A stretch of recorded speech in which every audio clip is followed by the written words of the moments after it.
ముందుగా hit TV చూస్తున్న ప్రేక్షకులందరికీ హృదయపూర్వక నమస్కారాలు. మరి మన సమాజంలో ఇప్పుడు చూసుకున్నట్లయితే చాలా వరకు కూడా చాలా మందికి అసలు సంతాన సమస్యలనేటివి చాలా వరకు రేకెత్తుతున్నాయి. అంటే ఈ సంతాన సమస్యలు దేనివల్ల వస్తున్నాయి? ఎందుకొస్తున్నాయి? ఈ సంతానం కలగకపోవడానికి కారణాలేంటి? ఇవన్నిటిపైన కూడా క్లియర్‌గా మనకి ఎక్స్‌ప్లెయిన్ చేయడానికి ఈరోజు మన హిట్ టీవీ స్టూడియోలో మన ముందున్నారు ఒక ముఖ్యమైన అతిథి అని చెప్పుకోవచ్చు. 3 జగద్గురు పీఠం వారసురాలు, అలాగే చైర్మన్ అని కూడా చెప్పుకోవచ్చు. ఎంచక్కగా తన పేరు ఏంటో కాదు, మైలవరపు నాగమణి గారున్నారు. చాలా క్లియర్‌గా ఎక్స్‌ప్లెయిన్ చేస్తారు. ఎందుకంటే చాలా అనుభవస్తులు వాళ్ళు. ఎందుకంటే అన్నీ చూసి ఉన్నవాళ్ళు కాబట్టి అలాంటి వాళ్ళు చెప్తేనే మనకు అర్థమవుతాది. అప్పట్లో ఎలా ఉంది? ఇప్పట్లో ఎలా ఉంది? అప్పటి సమాజంలో ఏ ప్రయత్నాలు చేయకపోయినా ఆస్పత్రులు ఇలాంటివేవి ఆళ్ళు ఎళ్లి చూపించుకోకపోయినా ఎంచక్కగా వాళ్ళకి సంతానం కలిగి ఒక్కొక్కరు 5, 6 మందిని పిల్లల్ని కనేవాళ్ళు, పెంచేవాళ్ళు, పోషించేవాళ్ళు. చక్కగా ఉండేది అప్పుడు ఉమ్మడి కుటుంబం. కానీ ఇప్పుడు ఒకరినిద్దరిని కనాలన్నా కష్టంగానే ఉంది. ఎక్కడ జరుగుతుంది ఈ లోపం? ఎక్కడి నుంచి ఈ సమస్యలు మొదలవుతున్నాయి? అన్నీ అడిగి తెలుసుకునే ప్రయత్నం చేద్దామా మరి? నమస్తే అమ్మా. నమస్కారం అమ్మా. ఎలా ఉన్నారు? చాలా బాగున్నాను. చాలా బాగున్నారు. ముందుగా ఈ హిట్ టీవీని చూస్తున్న ప్రేక్షకులందరికీ మా శుభాశీస్సులు. మీకు కూడా అమ్మా, మీకు కూడా తప్పకుండా. ఏంటంటే అమ్మా, ఇప్పుడు చాలా వరకు కూడా ఇప్పుడున్న జనరేషన్‌లో ప్రస్తుత పరిస్థితుల్లో ఒకప్పుడు ఉన్న జనరేషన్, ఇప్పుడు జనరేషన్‌కి పోల్చుకుంటే చాలా తేడా ఉంది. అయ్యో! చాలా అంటారు కదా, మార్పులొచ్చినియి. నక్కకు నాగలోకానికి ఉన్నంత తేడా అంటారు. అవును. ఆ తేడాలు కనిపిస్తున్నాయేమో అనిపిస్తుంది. కాకపోతే జనరేషన్ అప్‌డేట్ అయింది అంటున్నారే కానీ, మంచి అంటే మంచి చెడుల మధ్య మాత్రము చాలా తేడా కనిపిస్తుంది. మంచి అనేది మర్చిపోయారు. చెడుకు చాలా అలవాటు పడ్డారు అవును. అనిపిస్తుంది. ఈ సమస్యల్లోనే ఒక సమస్య ఏంటి అంటే అందరికీ తలెత్తుతున్న సమస్య ఇది అని చెప్పుకోవచ్చు చాలా వరకు. సంతాన భాగ్యము అనేది. అవునవును. ఈ సంతానం అనేది ఒకప్పుడు చాలా మంది కూడా ఎంతో పని చేసుకుంటూ, పొద్దంతా పని చేసుకొని కూడా కష్టం లేకుండా 5, 6 మంది పిల్లల్ని కానీ ఉమ్మడి కుటుంబంతోటి సుఖ సంతోషాలతోటి ఎంతో హ్యాపీగా గడిపేవాళ్ళు. అవునవును. కానీ ఇప్పుడు ఒక్కరిని ఇద్దరిని కనడానికి కూడా సంతానం కలగట్లేదు చాలా అవును. మందికి. అవును. హాస్పిటళ్లలో లక్షలు లక్షలు ఖర్చు పెడుతున్నారు. అవును. జ్యోతిష్యులకు ఖర్చు పెడుతున్నారు. అవును. అంటే ఎక్కడ లోపం జరుగుతుందంటారు? అప్పటికి ఇప్పటికి తేడా ఏంటంటారు? ఈ తేడా అనే విషయంలో వచ్చేసరికమ్మా వివాహాలనేవి చాలా లేట్ అవుతున్నాయి. ఓకే. చదువుల వల్ల గాని, హ్మ్. లేకపోతే తర్వాత ఉద్యోగాలొచ్చి స్థిరపడాలి, స్థిరపడాలి అని అనుకోవటం కూడా హ్మ్. ఒక లోపమే. లోపం. మనం తినే ఆహారం హ్మ్. గూడా చాలా వరకు కలుషితమై ఉండటం వల్ల, తినే ఆహారం వల్ల గూడా కొంత లోపం వస్తోంది. యెస్. పెద్దల వల్ల గూడా కొంత తప్పిదం అనేది జరుగుతోంది. హ్మ్. పిల్లల్ని కష్టపడి చదివిస్తున్నారు. చదివిచ్చిన తర్వాత వాళ్ళకి సరైన వయసులో వివాహాలు చెయ్యాలి అని హ్మ్. పెద్దలు సరైన వయసులో సరైన నిర్ణయం తీసుకోకపోవటం. ఆ నిర్ణయం తీసుకోకపోవడం. తీసుకోకపోవటం వల్ల వివాహాలనేవి లేట్ అవును. అవుతుంది. హ్మ్. ఈ లేట్ అవ్వటం వల్ల ఏంటంటే సంతానం అనేది గూడా బాగా లేట్ అవుతోంది పుట్టటం అనేది. హ్మ్. సరే సంతానం లేట్ అవుతోంది. సరే పుడుతున్నారు అనుకుంటే కొంతమందికి అసలు సంతానం కలగట్ల. అవును. అవును. సంతానం అనేది కలగట్లేదు. హ్మ్. కలగట్లేదనటానికి కొన్ని కొన్ని కారణాలు గూడా ఉంటాయండి. ఇంత లేట్‌గా వివాహం అయినా గూడా హ్మ్. భార్యాభర్తలు కొన్ని చోట్ల విడివిడిగా ఉద్యోగాలు చేస్తూ విడివిడిగా యెస్. కాపురాలుండటం. ఏదో అవును. వారానికో, హ్మ్. 10 రోజులకో, నెల రోజులకో వాళ్ళు కుదిరినప్పుడు ఒక చోటకి వాళ్ళు వనగుట్టం అనేది హ్మ్. జరుగుతోంది. యెస్. దీనివల్ల గూడా కొంత వివాహాలు అవును. సంతానాలు హ్మ్. కలగటానికి లేట్ అవుతుంది. అవును. ఎందుకంటే మనకి అండం విడుదలయ్యి సంతాన ఉత్పత్తి కలగాలంటే కొన్ని రోజులు తప్పనిసరి అని మనకి అవును. శాస్త్రం గాని, సైన్స్ గాని చెప్తోంది. హ్మ్. ఆ టైంలో భార్యాభర్తలిద్దరూ కలిసి ఉంటున్నారా? లేదు. కలిసి కాపురం చేస్తున్నారా? అవును. లేదు కదా! హ్మ్. మరి దాన్ని ఆ రోజుల్ని మనం పోగొట్టుకున్నట్టే గదా! యెస్. సంతాన ఉత్పత్తికి ఆ టైంని మనం పోగొట్టుకున్నట్టు. హ్మ్. కాబట్టి కొంత సంతానానికి అక్కడ మామూలుగా మన వాడుక భాషలో గనక తీసుకుంటే అట్టా చాలా లేట్ అవ్వటం, అసలు సంతానం నిజంగా. కలగకుండా ఎందుకంటే ఇప్పుడున్న జనరేషను డబ్బు వెనకాల పరిగెడుతుంది. అవునవును. హ్మ్. అవునవును. హ్మ్. కాబట్టి అట్లా లేట్ అవ్వటం జరుగుతోంది. హ్మ్. ఇంకో రకంగా మనం ఏమన్నా తీసుకోవాలనుకుంటే గనక ఏదైనా సర్ప సంబంధిత దోషాలు ఉన్నా, హ్మ్. లేకపోతే వాళ్ళకి ఏమన్నా అనారోగ్య సమస్యలున్నా, హ్మ్. ఇవన్నీ ముందు మనం గుర్తించలేకపోవటం. ఓకే. అంటే ముందుగానే వివాహం అయింది, పుడతారులే అని ఓ అవును. సంవత్సరానికి పుడతారు, సంవత్సరంన్నర అవును. పుడతారు, 2 ఏళ్ళు పుడతారని వాళ్ళు డిలే చేస్తూ ఉంటారు. అవును. ఆ విషయాన్ని పెద్దగా పట్టించుకోరు. హ్మ్. ఏదన్నా అనారోగ్య సమస్యలు భార్యాభర్తల మధ్య ఇద్దరికీ ఉండి ఉండొచ్చు.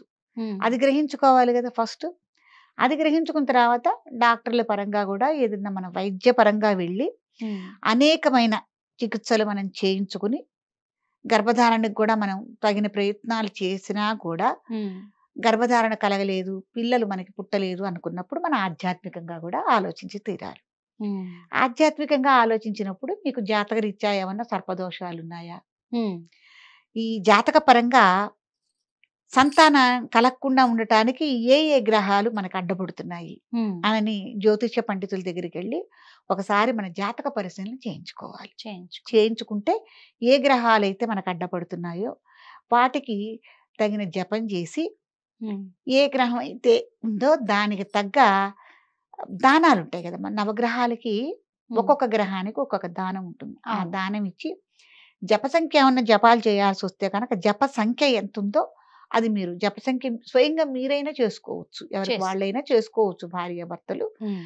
నియమించి చేసుకోవటం కన్నా ఎవరికి వాళ్ళు చేసుకుంటేనే మంచిదంటాను. హ్మ్. ఎందుకంటే సంఖ్య అనేది మీరు సరిగ్గా పూర్తి చేసుకుంటున్నారా లేదా అన్నది అవును. మీకు అవగాహనకొస్తుంది. అలా అవును. చేసుకుని హ్మ్. మీరు సంవత్సరంలో మనకి నాగులకు సంబంధించిన విశేషమైన పండుగలు ఒక 5, 6 పండుగలు మనకు వస్తాయి. అవును. నాగుల చవితి, అవును. సుబ్రహ్మణ్య షష్ఠి, హ్మ్. తర్వాత నాగుల చవితి, సుబ్రహ్మణ్య షష్ఠి, శ్రీ పంచమి, నాగపంచమి, గరుడ పంచమి, నాగపంచమి. అవును. గరుడ పంచమి హ్మ్. ఇట్లాంటివన్నీ వస్తూ ఉంటాయి. హ్మ్. అట్టా నాగారాధన చేయటం వల్ల, హ్మ్. తర్వాత ప్రతి మంగళవారం సుబ్రహ్మణ్యేశ్వర స్వామి ఆరాధన చేయటం వల్ల హ్మ్. త్వరితగతిన సంతానాన్ని అందటం అనేది చాలా మందిలో మనం చూస్తూ ఉంటాం. ఆ! కాబట్టి వైద్యపరంగాను వెళ్ళండి. హ్మ్. అట్లా మీరు చూసారు, లేతే ఆధ్యాత్మికంగా కూడా ఇట్లా కూడా చేసుకోవటం వల్ల అనేక మంది సంతానాన్ని పొందిన వాళ్ళున్నారు. ఎందుకంటే చాలామంది నా దగ్గరికొస్తారమ్మా. ఆ! ఈ సంతాన విషయంలో. హ్మ్. మీకొక విషయం చెప్పాలి. మొన్న ఈ మధ్య ఒక గుళ్ళో కళ్యాణం జరుగుతున్నప్పుడు గరుడ పొంగలి అని పెట్టారు. హుహు. ఆ గరుడ పొంగలి సామాన్యంగా పిల్లలు లేని వాళ్ళకి దంపతులకే పెట్టడం జరుగుతుంది ఓకే. దేవాలయాల్లో. ఎందుకంటే సంతానం కోసం హ్మ్. అని పెడతారు. హుహు. ఆ గరుడ పొంగలి పెట్టే సమయంలో కొన్ని వేల మందొచ్చారంటే నమ్ముతారా మీరు? నాకే చాలా ఆశ్చర్యం అంటే అంత అనిపించిందండి. మందికి సంతానం ఆ! లేదన్నమాట. ప్రపంచంలో ఇంతమందికి సంతానం లేదా? హ్మ్. అని ఆశ్చర్యం అనిపించి చాలా బాధనిపించింది. ఎందుకంటేనండి సంతానం అనేది ప్రతి ఒక్క జంటకి ఐడెంటిటీ అవును. కదా! అవును. వాళ్ళంటూ ఒక గుర్తింపు. వీళ్ళు గతించినా గూడా పిల్లలుంటే గదమ్మా! అవును. వాళ్ళకి ఒక ఐడెంటిటీ అనేది ఉండేది. అవును. వీళ్ళు పోయినా ఆ వంశం అలే ఉండేది పిల్లల వల్లే గదా! హ్మ్. కాబట్టి ఇంతమంది ఉన్నారా అని నాకు చాలా బాధ అనిపించింది. ఇప్పుడు నాతో ఎవరైనా గూడా ఫోన్‌లో గాని ఎక్కడన్నా మాట్లాడినప్పుడు ఇట్లా సంతానం గురించి 7 ఏళ్లయింది, 20 ఏళ్లయింది. 21 సంవత్సరాలండి హైయెస్ట్ నా దగ్గరికొచ్చిన వాళ్ళు. హ్మ్. సింగరేణి బొగ్గుగని నుంచొచ్చారు. పెళ్ళై 21 సంవత్సరాలు. 21 సంవత్సరానికి హ్మ్. వచ్చారు. వచ్చినప్పుడు ఇదే సమస్య. అన్నగారికి, చెల్లెలికి గూడా పిల్లలు లేరు. పిల్లలు లేపోతే మన పీఠంలో నాగప్రతిష్ఠ కార్యక్రమం చేయటం వల్ల సరిగ్గా 13 నెలలకే హ్మ్. చెల్లెలికి కమల పిల్లలు. 3 నెలలు తర్వాత అన్నగారికి పాప పుట్టటం అనేది జరిగింది. సూపర్. అయితే మరి దైవం పరంగా, ఆధ్యాత్మికంగా ఇటువంటి కార్యక్రమాలు గనక మనం ఆచరిస్తే నిజంగా సంతానం అందుతారా? హ్మ్. అనన్న ప్రశ్నకి అవును. వాళ్ళు వచ్చి వాళ్ళ స్వానుభవాన్ని మళ్ళీ మనకు చెప్తుంటే, హ్మ్. ఆహా! ఇంత మంచి ఫలితాలున్నాయి. ఇంత మంచి రిజల్ట్స్ ఉన్నాయి. కాబట్టి ఇదంతా ఒక పవర్‌తో కూడిన ఒక శక్తి. హ్మ్. ఎవరైతే సంతానం లేరో వాళ్ళు తప్పకుండా ఆచరించవలసిన ఒక ధర్మాచరణలు ఇవన్నీ అని నాకు గూడా అనుభవం అయింది. కానీ సైన్స్‌ని ఎంత నమ్ముతున్నారో ఖచ్చితంగా ఆధ్యాత్మికతను గూడా అంతే నమ్మాలి. నమ్మి అవునమ్మా. తీరాలి. చాలా మంది నమ్ముతూ ఉంటారు. ఎందుకంటే తొట్టెలు కడుతూ ఉంటారు మన అవునండి. అప్పుడు. ఇవన్నీ కూడా పిల్లల అవునవును. కోసం. పిల్లలు పుట్టిన తర్వాత వెండి తొట్టెలు చేయించుకొని రావడం. అవునవును. ఇవన్నీ కూడా చేస్తూ అవును. ఉంటారు. నిజం. ఎక్కడైతే మొక్కుకున్నామో ఆ హ్మ్. గుళ్ళల్లోకెళ్ళి మనం చెవులు కుట్టుకోవటం, హ్మ్. పుట్టెంటుకలు తీయించుకోవటం, అవును. అన్నప్రాసన కార్యక్రమాలు చేసుకోవటం, అవును. ఇవన్నీ ఇప్పుడు కాదండి. పూర్వంలో రాజుల టైంలో గూడా ఇది జరిగింది. హ్మ్. అంతదాకా దేనికి గత వీడియోల్లో గూడా నా గురించి కూడా నేను చెప్పా. మా అమ్మగారికి నేను పుట్టటం, సంతానం గురించి కూడా హ్మ్. నేను చెప్పా. నేను అలా అవును. పుట్టినదాన్ని. అవును. నా పేరు నాగమణి. అవును. అమ్మ మరి ఆధ్యాత్మికంగా ఎన్ని కార్యక్రమాలు చేస్తుంది. అవును. ఎన్ని పూజలు చేసింది. అమ్మ కూడా నాగప్రతిష్ఠ కార్యక్రమం ఆచరించుకుంది. మరి నాగుల చవితి పుట్టలో పాలు పోయటం గాని ఇవన్నీ కూడా అమ్మ ఆచరించింది. అదే ఆ వరుసలోనే నా పేరు నాగమణిగా పెట్టడం జరిగింది. తర్వాత మళ్ళీ నాకు కూడా 3 సంవత్సరాల దాకా సంతానం అందలేదమ్మా వివాహం అయిన తర్వాత. నేను కూడా నాగుల చవితిలో పుట్టలో పాలు పోసిన తర్వాతే, ఎందుకంటేనండి ఇవన్నీ మనకి ఫోన్ సిగ్నల్స్ లాంటివి. ఆ నాగుల చవితి పాలు ఎలా అయితే పుట్టలో మనం పోసామో, నాకు 2 ఆడపిల్లలు కూడా చవితి రోజునే పుట్టారు. ఓకే. తర్వాత ఇంకోటి, మన పీఠంలో నాగప్రతిష్ఠ కార్యక్రమం చేసుకున్న తర్వాత హైదరాబాద్ వాళ్ళ దంపతులు సుబ్రహ్మణ్య షష్ఠి రోజున వాళ్ళకి నాగప్రతిష్ఠ కార్యక్రమం జరిగితే, మళ్ళీ వచ్చే సుబ్రహ్మణ్య షష్ఠి రోజున కార్యక్రమం మనకి దాదాపు సాయంత్రం ఒక 3:30, 4 ఆ ప్రాంతంలో కార్యక్రమం పూర్తవుతుంది. తెల్లవారుజామున 5 గంటలకు మొదలుపెట్టి సరిగ్గా ఆ 4:30, 3 ప్రాంతంలో సరిగ్గా అదే రోజున బాబు పుట్టాడు వాళ్ళకి. ఓకే. కాబట్టి కొన్ని సిగ్నల్స్, కొన్ని అనుసంధానాలు అలా ఉంటాయి. నమ్మాలి, నమ్మి తీరాలి. నిజమే అది. ఇప్పుడు నమ్మటంలో నష్టం ఏముందండి? అవును. నమ్మకుండా మన అలా ఉండి అలాగే ఉండిపోవటం వల్ల ఏదైనా నష్టం ఉంటుంది. ఇంకా సంతానం కలక్కపోవచ్చు. నమ్మి చేయటం వల్ల నష్టం ఏముంది? మనం అనేక ఖర్చులు పెడుతున్నాము. డాక్టర్ల చుట్టూతా తిరిగి అనేకం పోగొట్టుకుంటున్నాము. ఇంకోటి ఏంటంటే, ఆడపిల్లలు నాకు చెప్పేది, సంతానం లేని విషయంలో ఆడవాళ్ళు, అమ్మ వైద్యపరంగా మేము వెళ్ళి శరీరానికి చాలా మేము తనకి బాధకు గురి చేస్తున్నాము, చాలా ఇబ్బంది పడుతున్నాము అనని కూడా నాకు కళ్ళ నీళ్ళతో పర్యంతో వాళ్ళు నాతో చెప్పుకోవటం కూడా జరిగింది. అప్పుడు నాకు కూడా చాలా బాధ అనిపించింది. అయ్యో, ఇంత ఇబ్బంది పడుతున్నారా పిల్లల కోసం అని బాధ అనిపించింది. కాబట్టి ఎవరైనా సరే ఇలా సంతానం లేదని బాధపడకుండా ఇటువంటివన్నీ ఆచరించండి. లేదు మీకు చేసుకోలేని పరిస్థితి గనక ఇవన్నీ వచ్చిందనుకోండి, కనీసం ముడుపు కట్టండి.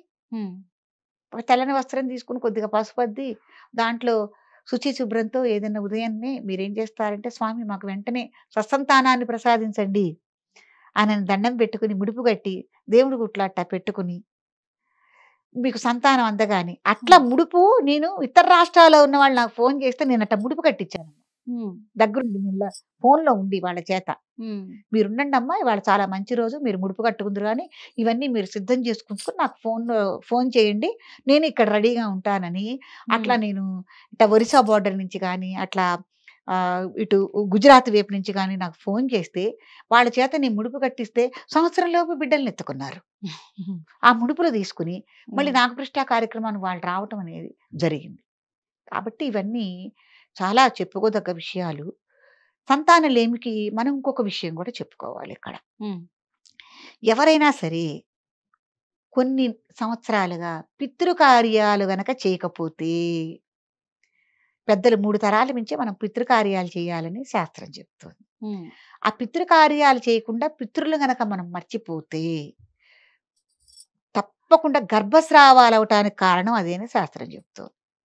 ఎవరైతే గర్భస్రావాలు ఎక్కువగా అవుతున్నాయితే పితృకార్యాలు చేయని వాళ్ళకి ఇట్లా అవుతుంది అని మనకి శాస్త్రం చెప్తోంది. కాబట్టి మీరు మీ ఇబ్బందిని దృష్టిలోకి తీసుకుని ఏంటి కారణం అని మీరు గ్రహించుకుని, నేను చెప్పేవి కూడా మీరు పరిగణలోకి తీసుకుని, పితృకార్యాలు ఎవరైతే ఆచరించట్లేదో, ఎప్పటి నుంచి ఆచరించట్లేదో మీరు చూసుకుని, మీ పితృదేవతలు ఎవరెవరు 3 తరాల వరకే, 4వ తరం, ఆ 3 తరాలు వాళ్ళ తర్వాత వాళ్ళు స్వర్గప్రాప్తిని పొందుతారు, వాళ్ళని మనం దేవుళ్ళలో కలిపేస్తాం.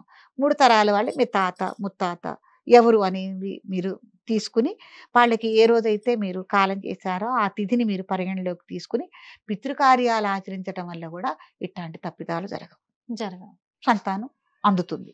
కాబట్టి పితృదేవతలను కూడా ఎట్టి పరిస్థితుల్లోనూ మర్చిపోకూడదు.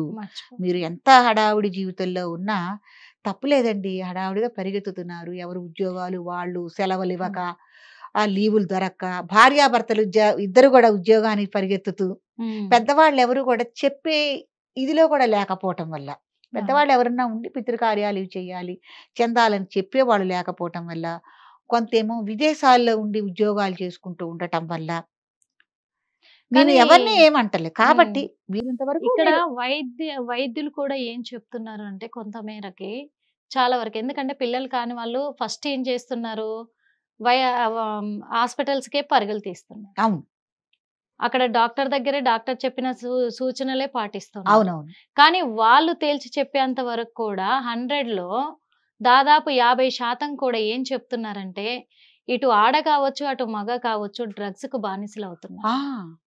మద్యానికి బానిసలవుతున్నారు. అవునవును. స్మోకింగ్‌కి అవును. బానిసలవుతున్నారు. ఇది కూడా ఒక ఎఫెక్టే అంటున్నారు. ఇది ఎంతవరకు అంటారు? కదమ్మా! వీర్య కణాలన్నీ నశించిపోతాయి గదా! హ్మ్. అక్కడ అవన్నీ దెబ్బతింటాయి గదా! హార్మోన్స్ దెబ్బతింటాయి. వీర్య కణాలు దెబ్బతింటాయి. దానివల్ల గూడా సంతానోత్పత్తి ఆగిపోతుంది గదా! హ్మ్. కాబట్టి ఇట్లాంటివి గూడా పనికిరావు. హ్మ్. ఎవరైనా సరే ఆడ గాని, మగ గాని దాని గురించి కూడా తగిన జాగ్రత్తలు తీసుకొని తీరాల్సిందే. హ్మ్. ఏం చేయాలంటారు? వరుసలు వాళ్ళకి నేర్చుకోవాలండి కొన్ని. హ్మ్. ఇప్పుడు మద్యం ఉంది తాగకూడదు. చుట్టా బిడి సిగరెట్ ఉంది తాగకూడదు. దీనివల్ల ఈ ప్రభావం వస్తుంది హ్మ్. అన్నది తెలుసుకోవాలి. హ్మ్. అదొకటి టైమ్ టు టైమ్ వయసును బట్టి కూడా వివాహాలు చేసుకోవాలి. చేసుకోవాలి. హ్మ్. కాబట్టి కొంతమంది వివాహాలు అయిన తర్వాత కూడా హ్మ్. ఒక 2 ఏళ్ళు, 3 ఏళ్ళు కూడా సంతానం వద్దు అని జాగ్రత్తలు తీసుకుంటున్నారట. అవును. సెటిల్ అలా అయ్యేంత వరకు జాగ్రత్తలు వద్దు అని. తీసుకోవటం వల్ల కూడా హ్మ్. సంతానం జాగ్రత్తలు తీసుకుని హ్మ్. ఇప్పుడు మాకు సంతానం కావాలని ఆ జాగ్రత్తలు ఆపేసిన తర్వాత కూడా సంతానం అందని వాళ్ళు బోలెడంత మంది ఉన్నారు. చాలా మందున్నారు. ఏంటమ్మా మీకు ఇంత లేట్ అయింది సంతానం ఎందుకు? అప్పుడు మేము వద్దనుకున్నామండి. అవును. ఇప్పుడు కావాలనుకుంటున్నాము. సంతానం అనేది వద్దంటే ఆగేది కాదు. అవును. కావాలంటే పుట్టేది కాదు. అవును. కాబట్టి వివాహం చేసుకోగానే పిల్లల్ని కూడా వెంటనే కనే చేయమంటున్నాను. పిల్లల్ని కూడా కనండి. హ్మ్. అది ఆపుకోవద్దు. అంటే ఎందుకంటే ఏం క్వెషన్ భగవంతుడు చేస్తున్నారా? ఇచ్చిండు కదమ్మా! ఇక్కడ ఏం క్వెషన్ చేస్తున్నారంటే పిల్లల్ని కనండి అంటున్నారు కానీ, మేము సెటిల్ అవ్వకుండా, మేము ఎంతో కొంత సంపాదించుకోకుండా మా పిల్లల్ని కంటే ఎవరు చూస్తారు? మళ్ళా వాళ్ళ చదువులు అన్ని పరంగా కూడా వాళ్ళ అవసరాలు అన్నీ మేము చూసుకోవాలి కదా! వాళ్ళకంటూ మంచి లైఫ్‌ని ఇయ్యాలంటే ఫస్ట్ మేము సంపాదించి పెట్టాలి కదా! అంటున్నారు. పూర్వంలో ఈ ఆలోచన ఉందా ఎవరి దగ్గరన్నా? హ్మ్. లేదు కదండీ!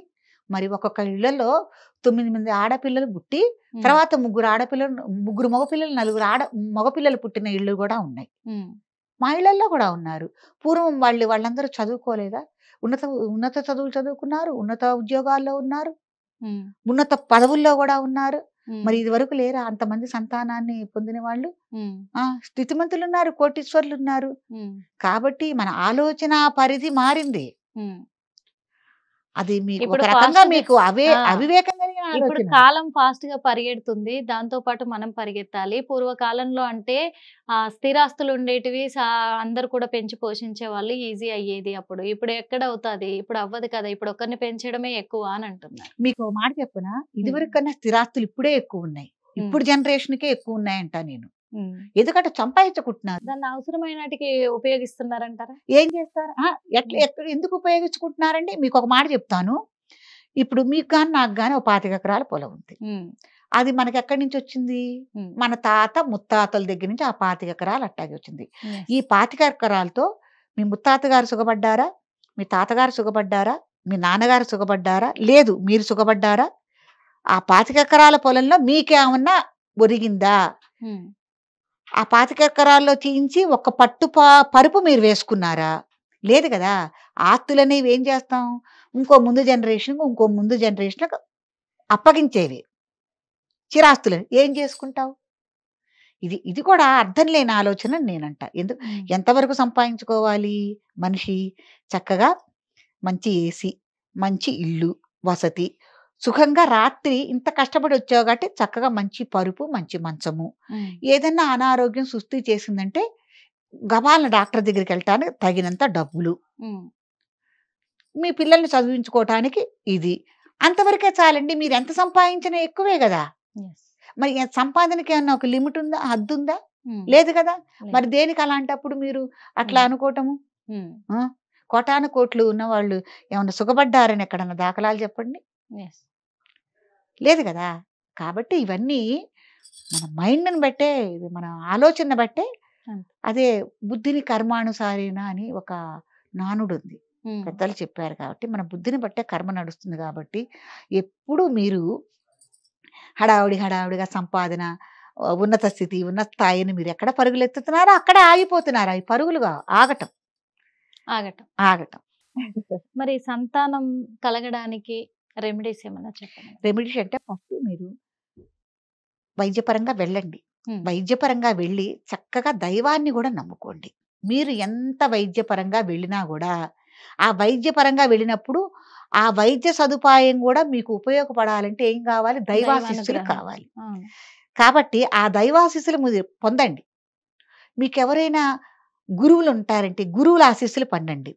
ఇంకోటి తల్లిదండ్రుల ఆశీస్సులు కూడా పొందండి. ఎందుకంటే ఎక్కడో ఈ మధ్య చాలా జనరేషన్‌లో ఏం చేస్తున్నారంటే, తల్లిదండ్రులని ఎక్కడో వదిలేసేసి వాళ్ళొక్కర్లే జీవితం కొనసాగేలాగా మీరు చేస్తున్నారు. తల్లిదండ్రుల ఆశీస్సులు కూడా మీకు చాలా ముఖ్యమైనవి. తర్వాత కులదేవతలు, వంశదేవతలను వదిలిపెట్టుకోకండి. వీళ్ళ ఆశీస్సులు, వీళ్ళ పూజలు, పునస్కారాలు కూడా మీరు చేసుకోవాలి. కాబట్టి సంతానం కలగలేదన్న వాళ్ళు ఇవన్నీ కూడా మీరు పరిగణలోకి తీసుకోవాల్సిందే. తర్వాత జాతక పరిశీలన చేయించుకోండి. జాతక పరంగా ఏమైనా సమస్యలు ఉన్నాయో చూసుకోండి. ఇవన్నీ చూసుకొని ఏమేమి రెమెడీలు కావాలో అవన్నీ చేసుకోండి. చాలా సింపుల్. కొన్ని కొన్ని మీకు ఎంత ఖర్చు అవుతాయి, లక్షలు ఏం ఖర్చు కావు. ఏ ఖర్చులు పెట్టినా కూడా ఒక 20,000 ఓ 15,000లో మీకు ఏదైనా మీరు చేసుకోవచ్చు. కొన్ని మీరు సొంతంగా కూడా చేసుకునే రెమెడీలు ఉన్నాయి. అవి మీరు తగిన వాళ్ళని అడిగి తగిన రెమెడీలు చేసుకోండి. చక్కగా నాగప్రతిష్ఠ కార్యక్రమాలు ఆచరించుకోండి. జ్యోతిష్య పండితుడిని సంప్రదించుకోండి. పెద్దల్ని సంప్రదించండి. అందరి ఆశీస్సులు తీసుకోండి. వైద్యపరంగాను వెళ్ళండి. ఇట్లాగూ మీకు ఇంకో మాట, వైద్య వృత్తిలో ఉన్న ఇద్దరు దంపతులు డాక్టర్లు నా దగ్గరకు వచ్చి సంతానం లేక మన నాగప్రతిష్ఠ కార్యక్రమం చేసుకుని మన పీఠంలో పిల్లల్ని అందారంటే మీరు నమ్ముతారు? మరి వాళ్ళు వైద్యపరంగా ఉన్న వాళ్ళే, వాళ్ళు 10 మందికి చెప్పగలిగిన వాళ్ళే. మరి వాళ్ళు కూడా వచ్చి ఆచరించుకున్నారు. ఆచరించిన తర్వాత వాళ్ళు మరి సంతానం అందారు కదా కదా. నమ్మాలి, దైవ బలాన్ని కూడా నమ్మాలి. కొంతమంది తల్లిదండ్రి ఉండి అల్లుడు కూతురు వైద్య వృత్తిలో ఉంటే వాళ్ళకి సంతానం లేకపోతే వాళ్ళని బలవంతంగా ఆయన తీసుకొచ్చి పూజాది కార్యక్రమాలు చేయించడం వల్ల వాళ్ళు సంతానం అందారు. కాబట్టి అంటే ఏది మనం తీసి పారేయకూడదు. సంతానం లేదని ఎవ్వరు బాధపడద్దండి. ప్రతి ఒక్కళ్ళు ఈ చిన్న చిన్న విషయాలన్నీ మీరు పరిగణలోకి తీసుకుని చక్కగా మీరు ఆచరించుకోండి. పండంటి బిడ్డల్ని ఎత్తుకోండి. మీ వంశాభివృద్ధి చేసుకోండి. నిజంగా. ఎందుకంటే ఈ జనరేషన్ లో ఫాస్ట్ గా పరిగెడుతున్న వాళ్ళు, ఫ్యాషన్ అనుకునే వాళ్ళు కూడా పబ్‌లలోకి వెళ్ళి డ్రగ్స్ తీసుకోవడం ఇవన్నీ కూడా చేస్తున్నారు. కాబట్టి దాని వల్ల కూడా చాలా వరకు సంతానం అనేది నష్టపోవాల్సిన అవసరం ఉంటది. కాబట్టి అది మానుకుంటే కూడా మంచిదండి. తర్వాత ఏంటంటే తొందరగా పెళ్లిళ్ళు చేసుకోండి. తొందరగా సంతానాన్ని పొందండి. ఎందుకంటే ఈ సంతానం మళ్ళీ మీకు అందొచ్చి మళ్ళీ మీకు వృద్ధాప్యానికి మీరు అందుకోవాలి. మీకు మిమ్మల్ని చూడటానికి. కాబట్టి ఇది కూడా మీరు పరిగణలోకి తీసుకోవాలి, ఆలోచన చేసుకోవాలి. నిజమే. తప్పకుండా మంచి విషయము ఇప్పుడు చెప్పారు నిజంగా. ఎందుకంటే చాలా మంది పిల్లలు లేక బాధపడుతున్నారు కాబట్టి వాళ్ళు ఎలాంటి రెమెడీస్ చేయాలి అనేది కూడా మీరు చెప్పారు. వైద్య పరంగానే కాదు, ఆధ్యాత్మిక పరంగా కూడా ఆలోచన చెయ్యాలి. ఖచ్చితంగా ఫలితం లభిస్తుంది. ఇంకొకటి చిన్న రెమెడీ చెప్పారు. ఒక వైట్ క్లాత్ తీసుకొని దానికి కొంచెం పసుపు రుద్ది దాంట్లో ఒక కాయిన్ పెట్టి ముడుపు కట్టి దేవుడి దగ్గర పెట్టుకోండి అని కూడా చెప్పారు. మెయిన్ గా ఏంటంటే ఇప్పుడున్న యూత్ ఎవరైతే ఉన్నారో వాళ్ళు డ్రగ్స్ అలవాటు పడకుండా ఆ డ్రగ్స్ ని నియంత్రించుకున్నట్లయితే ఖచ్చితంగా పిల్లలు కలిగే అవకాశం ఉంది అని మంచి రెమెడీస్ చెప్పారు కదా. చాలా చాలా హ్యాపీగా ఉంది.